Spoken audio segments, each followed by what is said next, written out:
छत्तीसगढ़ विधानसभा चुनाव में हिंदुत्व के एजेंडे को लेकर चर्चा तेज हो रही है। इसी मुद्दे को हवा देते हुए असम मुख्यमंत्री हेमंत बिस्वा शर्मा ने अपनी बात स्पष्ट करते हुए मदरसों को बंद करने की बात कही। वहीं कांग्रेस पार्टी और उसके नेताओं पर चुनाव के समय हिंदू मुस्लिम करने का आरोप भी लगाया।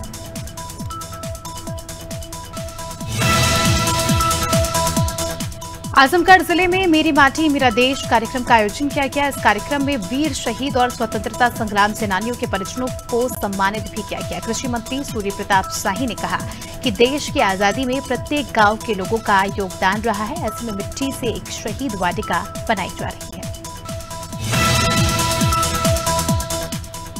कानपुर में भाजपा अनुसूचित मोर्चे का अज्ञात सम्मेलन आयोजित किया जाएगा। सम्मेलन को लेकर कन्नौज में भाजपा सांसद सुब्रत पाठक ने कहा कि कानपुर में 28 अक्टूबर को कानपुर बुंदेलखंड क्षेत्र का सम्मेलन है, जिसमें मुख्यमंत्री योगी आदित्यनाथ जनता को संबोधित करेंगे। प्रदेश के मत्स्य विभाग मंत्री और निषाद पार्टी के राष्ट्रीय अध्यक्ष संजय निषाद मेरा माटी मेरा देश कार्यक्रम में बलिया पहुंचे। इस दौरान मीडिया से चर्चा करते उन्होंने अपनी ही सरकार के कामकाजों की तारीफ की। इसके साथ ही उन्होंने ये भी कहा कि 2024 के लोकसभा चुनाव में उनकी पार्टी अपने सिंबल पर चुनाव लड़ेगी। बैतूल जिले की आमला सीट पर पूर्व डिप्टी कलेक्टर निशा बांगरे चुनाव नहीं लड़ेगी। पूर्व सीएम कमलनाथ के बाद निशा बांगरे को मना लिया गया। छिंदवाड़ा के सभा के दौरान मंच से कमलनाथ ने कहा, निशा बांगरे जी आप चिंता मत करिए, हम आपसे प्रदेश की सेवा कराएंगे, आप उदाहरण बनेंगे। एनसीईआरटी की पुस्तकों से इंडिया शब्द हटाने की सिफारिश के बीच बलिया से बीजेपी सांसद वीरेंद्र सिंह मस्त का बड़ा बयान सामने आया है। उन्होंने कहा कि एक भारतीय होने के नाते मुझे गर्व है कि मैं एनसीईआरटी की किताबों से इंडिया शब्द इसमें से हटाया जा रहा है। आपको भी इसका गर्व होना चाहिए। राजधानी भोपाल में मंदिर से अगवा हुई बच्चियों को बचाने के बाद पुलिस ने चौंकाने वाला खुलासा किया। पुलिस ने बच्चियों को अगवा करने वाले से जब पूछताछ की तो ये पता चला कि राजधानी में बीते 8 सालों से मानव तस्करों की ये गैंग सक्रिय है। और हैरान करने वाली बात यह है कि एक परिवार और उनके रिश्तेदार मिलकर मानव तस्करी करा रहे थे। आगरा के सिकंदरा पुलिस ने मुठभेड़ के बाद 3 इनामी बदमाशों को गिरफ्तार किया। मुठभेड़ में एक बदमाश घायल हुआ, जिसे एसएन अस्पताल में इलाज के लिए भर्ती कराया गया। बता दें कि बदमाशों ने विजयदशमी के दिन एक ज्वेलर शॉप से दिन दहाड़े लूट की वारदात को अंजाम दिया था। पुलिस ने जेवरात और कैश बरामद किया।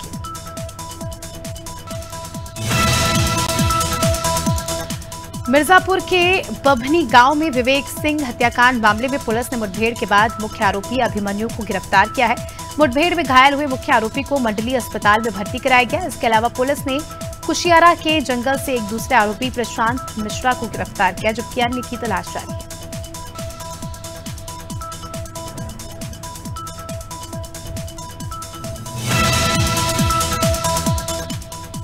औरैया में खेत में भैंस के चले जाने को लेकर 2 पक्षों में विवाद हो गया और ये विवाद इतना बढ़ गया कि गोली चल गई। विवाद के दौरान युवक के पैर में गोली लगी। घटना की सूचना मिलने के बाद स्थानीय पुलिस मौके पर पहुंची। घायल को इलाज के लिए अस्पताल में भर्ती कराया गया।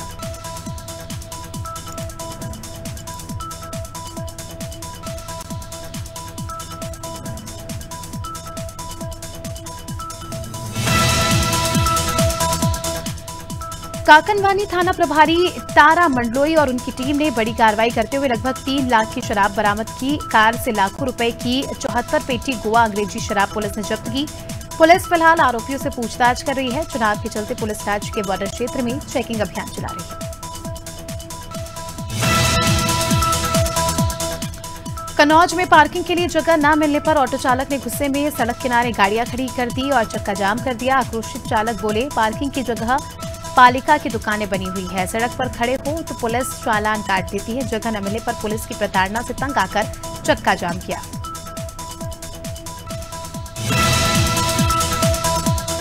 मथुरा में 5 नवंबर को लगने वाले अहोई अष्टमी मेले को लेकर प्रशासन ने अपनी तैयारी शुरू कर दी है, जिसको लेकर उप जिलाधिकारी और क्षेत्र अधिकारी गोवर्धन द्वारा स्थानीय लोगों के साथ बैठकर मीटिंग की गई, जिसमें अहोई मेला को लेकर स्थानीय लोगों ने अपने अपने विचार व्यक्त किए।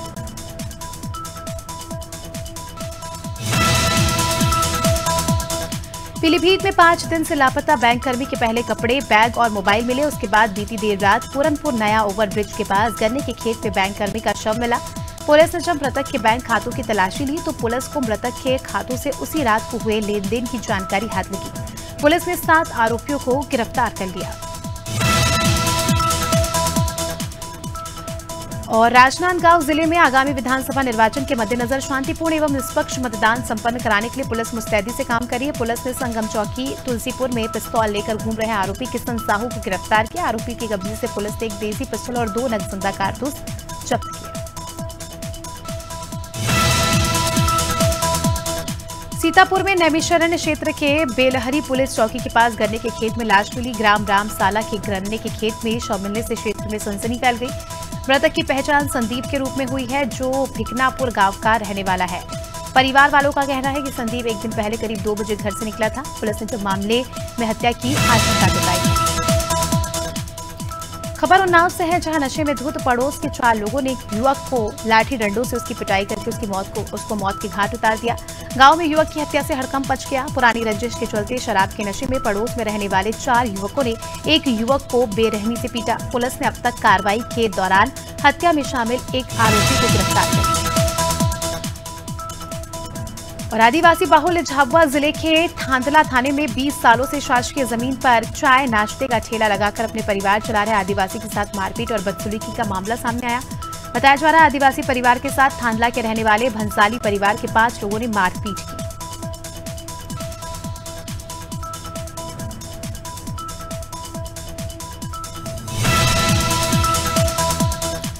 रायसेन में लगभग 4 सालों से रोड चौड़ीकरण का काम चल रहा है, लेकिन अब सड़क निर्माण में कई तरह की खामियां भी निकलकर सामने आ रही है। सागर तिराहे से दरगाह तक रोड के निर्माण का काम 2 से 3 महीने पहले ही पूरा हुआ था, लेकिन मात्र इतने दिनों में ही रोड जगह जगह से उधड़ गई। स्थानीय लोगों का कहना है, रोड का निर्माण ठीक तरह से नहीं किया जा रहा।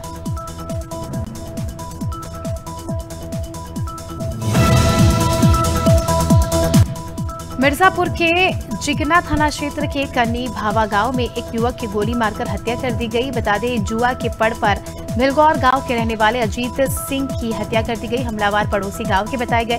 घायल युवक को मंडली अस्पताल लाया गया, जहां डॉक्टरों ने उसे मृत घोषित कर दिया। कानपुर देहात से खबर है, जहां बिसलपुर गांव में संक्रमण के चलते 4 लोगों की मौत हो गई, जबकि 2 दर्जन से अधिक ग्रामीण संक्रमण की चपेट में है, जिसका अलग अलग अस्पतालों में इलाज चल रहा है। वहीं जिला स्तरीय स्वास्थ्य विभाग की टीम पूरे गांव की जांच में लगी है।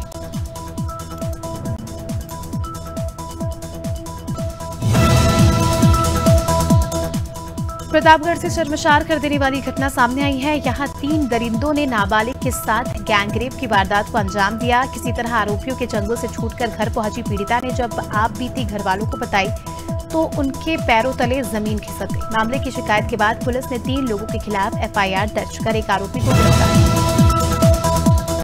बक्सवाहा विकासखंड अंतर्गत आने वाले मीडिया बुजुर्ग निवासी 25 वर्षीय रानी उर्फ सपना पत्नी शिवशंकर तिवारी की अज्ञात कारणों के चलते मौत हो गई, लेकिन 2 दिन बाद भी शव का पोस्टमार्टम नहीं हो पाया। आउटसोर्स कर्मचारी शव का पोस्टमार्टम नहीं कर रहे, जिससे परिजन परेशान है। कर्मचारी कहते हैं कि पिछले 10 महीने से वेतन नहीं मिला। राजधानी लखनऊ में दबंगों ने एक रिक्शा चालक के साथ जमकर मारपीट की। दरअसल पूरा मामला माल थाना क्षेत्र का है, जहां दलित युवक राम सेवक ई-रिक्शा का संतुलन बिगड़ जाने से उसका रिक्शा पलट गया। इससे नाराज होकर दबंगों ने चालक के साथ मारपीट कर दी। पीड़ित ने यह भी आरोप लगाया कि दबंगों ने मारपीट कर उसके रुपए भी छीन लिए। हमीरपुर जिले में पेयजल स्वच्छता मिशन के तहत जल ज्ञान यात्रा का शुभारंभ कलेक्ट्रेट से हरी झंडी दिखाकर किया गया। रैली को SDM नमामि गंगे ने कलेक्ट्रेट से हरी झंडी दिखाकर रवाना किया। बच्चों को जल जीवन मिशन के तहत बनाए गए वाटर ट्रीटमेंट प्लांट ले जाया गया, जहां पर स्कूली बच्चों को पेयजल से संबंधित जानकारियां दी गई।